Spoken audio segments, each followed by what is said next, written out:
మా నాన్నగారి తమ్ముడు, చిన్న తమ్ముడు. ఈయన మన మందిరానికి సెప్టెంబర్ అభిషేక పండుగలో రావడం జరిగింది. మనందరికీ తెలుసు. సెప్టెంబర్లో వచ్చారు, తర్వాత మళ్ళా డిసెంబర్లో వచ్చారు. ఆ మధ్యకాలంలో సెప్టెంబర్ డిసెంబర్ మధ్యకాలంలో ఈయనకి అనారోగ్య కారణం, బాబాయికి అనారోగ్య కారణం వల్ల హాస్పిటల్లో జాయిన్ జరిగింది. వానగూడ దగ్గర హాస్పిటల్లో జాయిన్ జరిగింది. అయితే ఆ క్రమంలో దేవుడు ముట్టి స్వస్థపరిచాడు. కొన్ని రిపోర్ట్లు మరి టెస్టులు చేయించుకున్న డాక్టర్ చెప్పినప్పుడు ఒక రిపోర్ట్ టెస్ట్ చేశారు. మరి మా బాబాయ్ గారికి ఉన్నది ఇబ్బంది ఏమిటంటే యూరిన్లో ప్రోటీన్ ఎక్కువ పోతుంది. ప్రోటీన్ ఎక్కువ పోతున్నప్పుడు ఆ టెస్ట్ చేయించారు. టెస్ట్ చేస్తే 4380 అన్ని ప్రోటీన్స్ యూరిన్లో పోతున్నాయి. ఇది ఇక్కడ చూసినట్లయితే రిపోర్ట్ ఇది 4380 అన్ని ఎంఎల్ పోతుంది. ఎప్పుడు ఇది జరిగింది? ఎప్పుడంటే డిసెంబర్ నెల ఆ యొక్క ప్రాంతంలో జరిగింది. మరలా మొన్న ఆదివారం మన సన్నిధికి వచ్చారు కదా, వచ్చినప్పుడు మరలా శనివారం టెస్ట్కి వెళ్ళారు. టెస్ట్కి వెళ్ళినప్పుడు మన దేవుడు గొప్పవాడు. ఆయనకున్న పేరు ఏంటంటే ఆశ్చర్యకారుడు. ఆయనకున్న పేరు అద్భుతకారుడు, అసాధ్యమును సాధ్యం చేసే దేవుడు. మరి అటువంటి దేవుడి సన్నిధికి వచ్చినప్పుడు ఏదైతే యూరిన్ లో ప్రోటీన్ పోతుంది 4380 ml ఉందో, ఈ యొక్క రిపోర్ట్ లోని ఎంత వచ్చిందంటే ఆశ్చర్యం వేస్తుంది అనమాట. ఎంత వచ్చిందంటే 0.4. 4380 ఎక్కడ, 0.4 ఎక్కడ ఏమా? అయితే ఎందుకు రిపోర్ట్స్ ఇక్కడ మన గ్రూప్ లో మనం పెడతాం రిపోర్ట్స్. అయితే డాక్టర్ గారు అన్నారంట మా బాబాయ్తో, నేను సరిగానే రిపోర్ట్ చూస్తున్నానా, నేను చూసింది కరెక్టేనా అన్నాడు. నేను చూసి రిపోర్టు కరెక్టేనా అన్నాడట. లేదండి, ఇదేనండి, మీరు ఏదైతే గతంలో టెస్ట్ చేయించుకోమని నాతో చెప్పారో సేమ్ అదే టెస్ట్ మళ్ళీ చేస్తే అప్పుడు 4380 ml ఉండేది, ఇప్పుడు 0.4. అంటే అలా ఎక్కడన్నా వ్యత్యాసం ఉందా? ఇదేనండి దేవుడు, అదే ఇదేనండి యాక్చువల్ రిపోర్ట్ అంటే.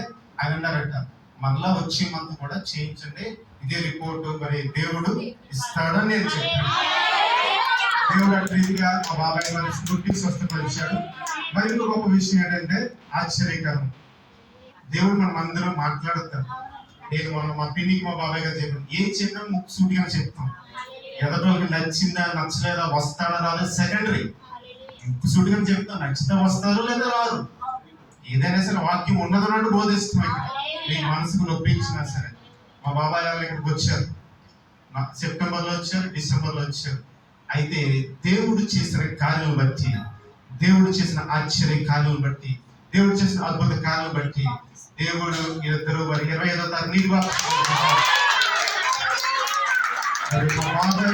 నీటి ఇద్దరు కూడా 25వ తారీఖున నీటి బాప్తిస్మం అంగీకరించారు. ఇంకో విషయం ఏంటంటే మంగళవారం వచ్చిన వాళ్ళకి తెలుస్తుంది. మంగళవారం వచ్చిన వాళ్ళకి తెలుస్తుంది. మంగళవారం పాస్టర్ గారు ప్రవచనాత్మకంగా తెలియజేశారు. ఎంతమంది విన్నారా వాక్యం? ప్రవచనాత్మకంగా తెలియజేశారు. ఏమన్నారంటే, రంగ గారు రమ్మ గారు దేవుడు మిమ్మల్ని పిలుస్తున్నాడు, మీరు బాప్తిస్మం. మంగళవారం వచ్చిన తెలుస్తుంది. దేవుడు ఇక్కడ మాట్లాడాడు. మరి వారి జీవితంలో వారి ఇంటి దగ్గర ఉన్నారు, వారు లైవ్ ఆలకించారు. దేవుడు అక్కడ క్రియ జరిగించాడు. ఏదైనా సరే దేవుడు తన సేవకుని కానీ సేవకురాలుగా వాడుకుంటాడు. వాడుకున్నప్పుడు ఆ మాటకు నువ్వు తలవకేవా, నీ జీవితంలో దేవుడు ఘనమైన కార్యాలు జరిగిస్తాడు అన్నాడు కదా. దేవుడు మిమ్మల్ని పిలుస్తున్నాడు, మీరు దేవుడి మాటకు తలకి విధేయత చూపండి. దేవుడి సన్నిధికి వస్తేనే హార్ట్లీయాల్లో 3-4 సందర్భాలు వచ్చారమ్మా. హార్ట్లీ అంటే అరుదుగా ఇంచుమించు 4-5 సందర్భాలు వచ్చారని చర్చికి వచ్చినప్పుడు దేవుడు ఇంత స్వస్థత కార్యం చేసి ఇంత బలపరిచాడే. దేవుడు బిడ్డగా నువ్వు అయిపోతే